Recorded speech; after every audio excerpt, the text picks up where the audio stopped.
We have Sarah again monitoring the chat. So is there some questions you want to bring forward, Sarah, from the chat? Great.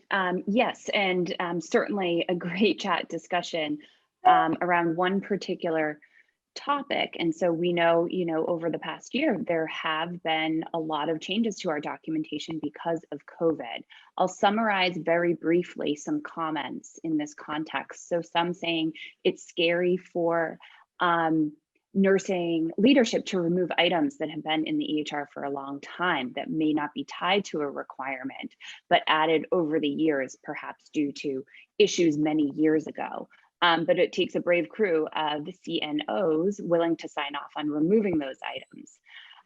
And that rests with strong partnerships between CNOs and regulatory partners.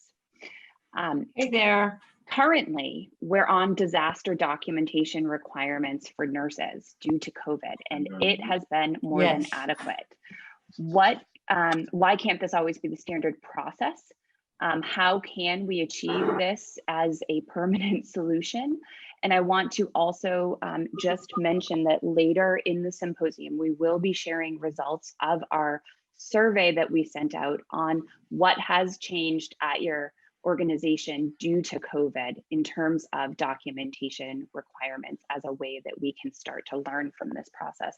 But I ask the panelists to comment around, how can we really learn from what is happening at our sites right now in terms of disaster documentation modes that seem to be working just fine. And I can start in Arizona. Some of you may know that's where the majority of Banner is, and we care for over half of the population. And so we've been the hotspot twice in the world when it comes to COVID, and most recently we're in that right now. And we did early on in April, because Colorado was hit first, we did create that. And what we are down to pretty much, I would say, some bare minimum and have spread out. We're really leaving it up to the nurses to decide, use their critical thinking, right? So only document the abnormals, which maybe some are already doing, but we hadn't gone to that. Only document your abnormals, and then expanding the time that it takes maybe when you first see a patient, when you have patient ratios in your ICU of 3 and 4 patients to 1 nurse. We're really looking at that. But I think I would add the other piece where even that's come up is as we transfer, right? So now you have, it's been talked a bit, so you're going to a SNF. So from that perspective, we always sent them a ton of information, right? Documents, and that's taking a lot of time. We don't even have enough resources to get all that together. So we've even come back to say, what's the bare minimum? And let's be sure we get our payments also with that information. So I just would share that I think we do need to take a deep dive and see, have we had any, untoward outcomes, things of that sort. That may be a little hard to also judge, I'm going to say, because we brought in over 2,000 external labor in a very short period of time. Thanks, Sherry.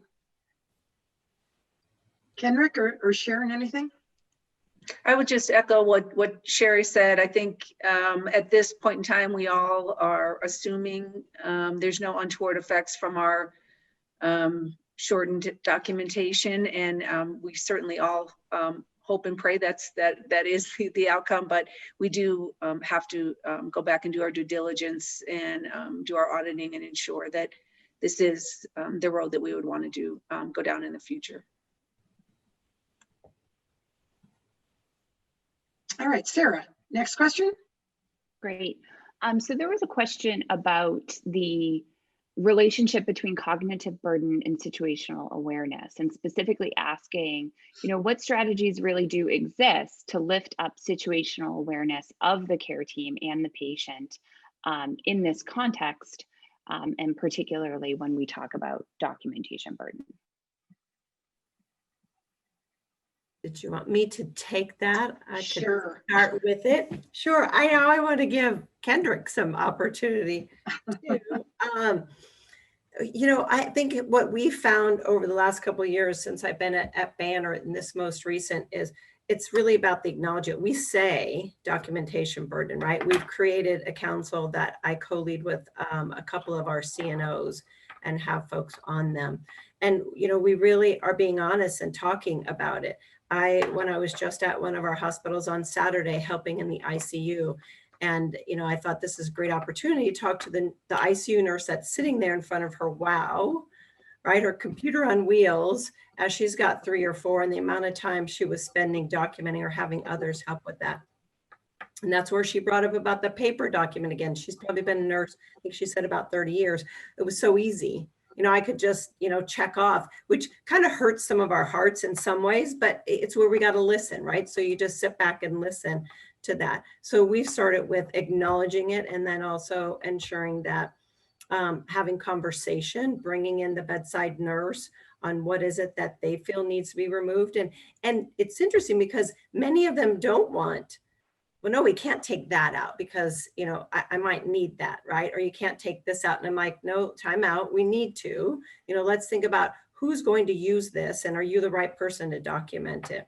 So that's how we've started. And really from that cognitive burden is really, you know, discussing it, the burnout, the cognitive, the information overload, and how to bring that joy back. We've even created some, you know, bringing the joy back to the bedside at our organization.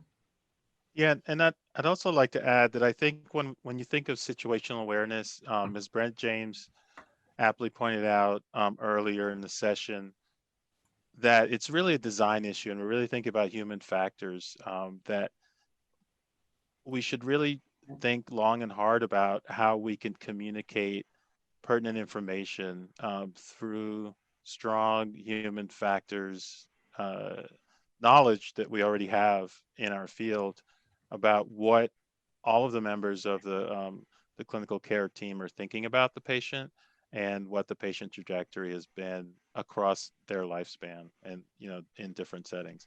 And I think that's more a design issue. Yeah. Yes, agree. Okay, Sarah, another question? Great. So there was a question stating and acknowledging that we absolutely need to build patient characteristics into our electronic records. But in the meantime, before we get there, how can we use indirect assessment of social behavioral determinants of health as well as patient location as we work to those longer term goals? Wow, that's a really good question. So and this is, you know, I think it's important when someone asks a question and you don't have the full answer to be honest about that. And so I think it's important to say that I don't know that I have the full answer, but based on my experience and just some of the research that I've done, is that some of the information that exists in the record when we think about, for example, social determinants of health, we should really be thinking more about other proxies that actually are more informative than just things like race, for example.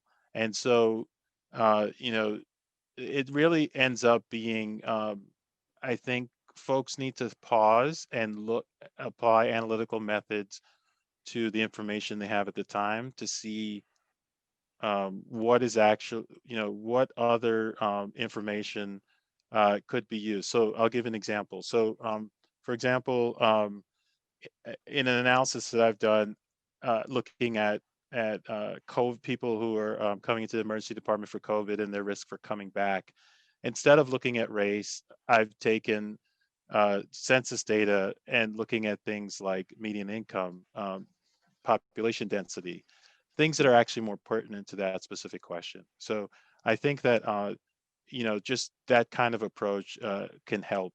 And we have a lot of some of that information. Sounds good. Sherry or Sharon, do you want to respond? I think he did a great job. Yeah, that's what I thought too. Sarah, So Judy, I just want to say something else. Yeah. So someone just asked in the chat, what about social determinants of health? I think we need to get beyond social determinants of health. So I'm gonna say that. Not that they're not important, and I might have just made a very controversial statement, and the chat window will blow up, but I think we need to consider social determinants of health and go deeper beyond social determinants of health. Yeah, it's an excellent comment. I also saw that shoot on the chat. Interestingly, we don't do a good job yet, even with social determinants of health. Maybe that's the baseline, maybe it's not, but my point is we don't even do that. And we should be doing so much more. So that's my moderator comment.